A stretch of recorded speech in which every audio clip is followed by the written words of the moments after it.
Shalom, salam sejahtera, saudara yang dikasihi Tuhan. Senang bisa berjumpa lagi. Mari kita berdoa sebelum membaca dan merenungkan firman Tuhan. Kami mau membaca dan merenungkan firman-Mu ya Tuhan. Pimpin dan terangilah hati kami, beri damai sejahtera supaya kami dapat menikmati firman-Mu dengan baik. Dalam nama Tuhan Yesus kami sudah berdoa. Amin. Firman Tuhan dari Injil Lukas 24 ayat 45. Lalu ia membuka pikiran mereka sehingga mereka mengerti kitab suci. Itulah firman Tuhan dan tema kita pikiran yang terbuka. Pikiran yang terbuka. Saudara-saudara yang dikasihi Tuhan, di dalam konteks bacaan kita dikisahkan tentang Yesus yang sedang berjalan dengan dua orang sedang menuju Emmaus. Salah satu di antara mereka namanya Kleopas, dan dalam perjalanan mereka bercakap-cakap dan diskusi tentang kebangkitan Yesus yang bagi mereka itu sangat mengejutkan, cukup misterius. Namun mereka tidak mengenal Yesus. Mengapa mereka tidak kenal? Karena pikiran mereka belum terbuka. Apa yang menyebabkan pikiran mereka tertutup? Alkitab berkata ada sesuatu yang menghalangi mata mereka sehingga mereka tidak mengenal Tuhan Yesus. Ayat 16. Ada sesuatu yang menghalangi mata mereka sehingga mereka tidak mengenal Tuhan Yesus. Apa sih yang menghalangi? Pertama, bahwa pemahaman yang salah tentang Mesias dalam ayat 21. Kleopas menyatakan bahwa mereka sangat kecewa dengan adanya kematian Kristus karena mereka berharap Kristus adalah seorang yang datang untuk membebaskan bangsa Israel dari penjajahan Romawi. Dan mereka berharap bahwa Yesus akan menjadi raja yang akan memerintah atas Israel.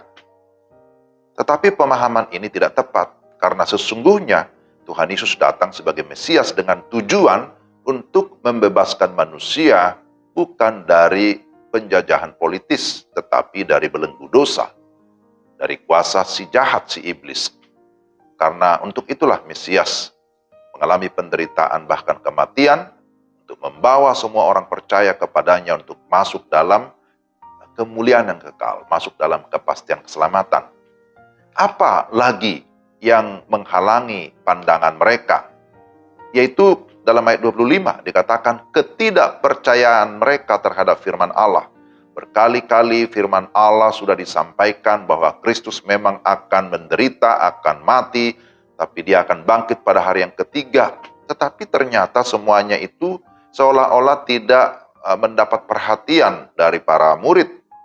Bahkan walaupun terbukti bahwa Kristus sudah bangkit, mereka masih tetap tidak percaya. Hal itu membuat Tuhan Yesus mencela mereka, mencela ketidakpercayaan mereka. Kemudian Yesus berkata, "Hai kamu orang yang bodoh, betapa lambannya hatimu sehingga kamu tidak percaya segala sesuatu yang dikatakan para nabi." Nah, saudara-saudara, bagaimana agar pikiran mereka bisa terbuka? Yang kita lihat di dalam ayat 27 dikatakan, Tuhan membuka pikiran mereka sehingga mengerti kitab suci. Yesus menjelaskan kepada mereka yang tertulis tentang dia dalam seluruh kitab suci, mulai dari kitab Musa dan segala kitab para nabi.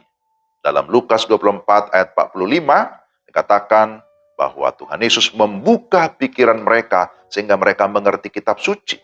Yesus membuka pikiran mereka juga dengan melakukan sesuatu. Apa yang dilakukan oleh Yesus? Dalam ayat 30 dikatakan Tuhan Yesus memperlengkapi pemahaman mereka dengan suatu tindakan yang biasa dilakukan oleh Yesus, yaitu memecahkan roti dan mengucapkan berkat.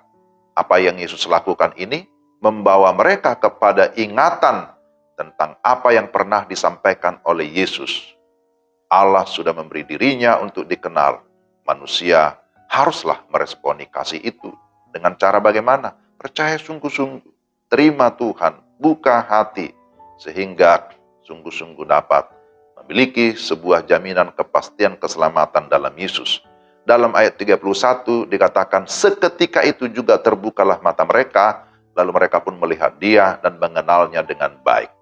Segala kabut penghalang telah menghilang. tabir telah tersingkap dan sekarang mereka benar-benar percaya kepada Yesus. Dan apa yang terjadi selanjutnya? Setelah pikiran mereka terbuka, hati mereka berkobar-kobar, mereka sangat bersukacita.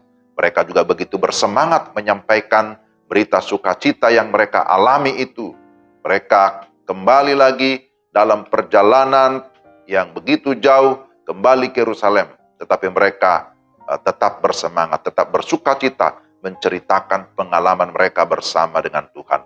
Saudara yang terkasih dalam Tuhan, bahwa kita sekarang sudah memiliki Alkitab, firman Allah yang begitu lengkap, begitu jelas. Firman Tuhan itu mengisahkan tentang siapa Allah, tentang siapa Yesus. Bagian kita sekarang adalah, mari kita membuka hati dan pikiran kita. Mari kita membuka seluruh hati kita bagi kebenaran firman Tuhan. Dan firman Tuhan itu pasti akan menolong kita, membawa kita kepada pemahaman-pemahaman yang sangat penting berkaitan dengan peristiwa-peristiwa, baik itu penderitaan, kematian Yesus, bahkan sampai kebangkitannya. Dan itulah yang membawa kita kepada satu jaminan, satu kepastian keselamatan. Maka menjelang masa-masa Paskah ini, mari kita sungguh-sungguh menyerahkan hidup kita untuk diperlengkapi oleh Tuhan melalui firman-Nya, sehingga kita pun dapat menjadi saksi yang penuh dengan sukacita terus memberitakan kabar baik kepada orang lain. Sehingga melalui pemberitaan kabar baik ada banyak orang juga boleh mengalami Tuhan dalam hidupnya. Amin. Mari kita berdoa. Tuhan, terima kasih untuk firman-Mu hari ini. Kami memohon supaya Roh Kudus terus menolong kami, supaya kami memiliki hati dan pikiran yang terbuka akan firman Tuhan. Kami dapat memahami, dan setelah itu kami dapat melakukan dan membagikan kepada orang lain. Terima kasih Tuhan, pimpin kami dalam nama Yesus Kristus Tuhan kami. Amin. Demikian renungan kita hari ini. Tuhan memberkati saudara-saudara sekalian. Shalom.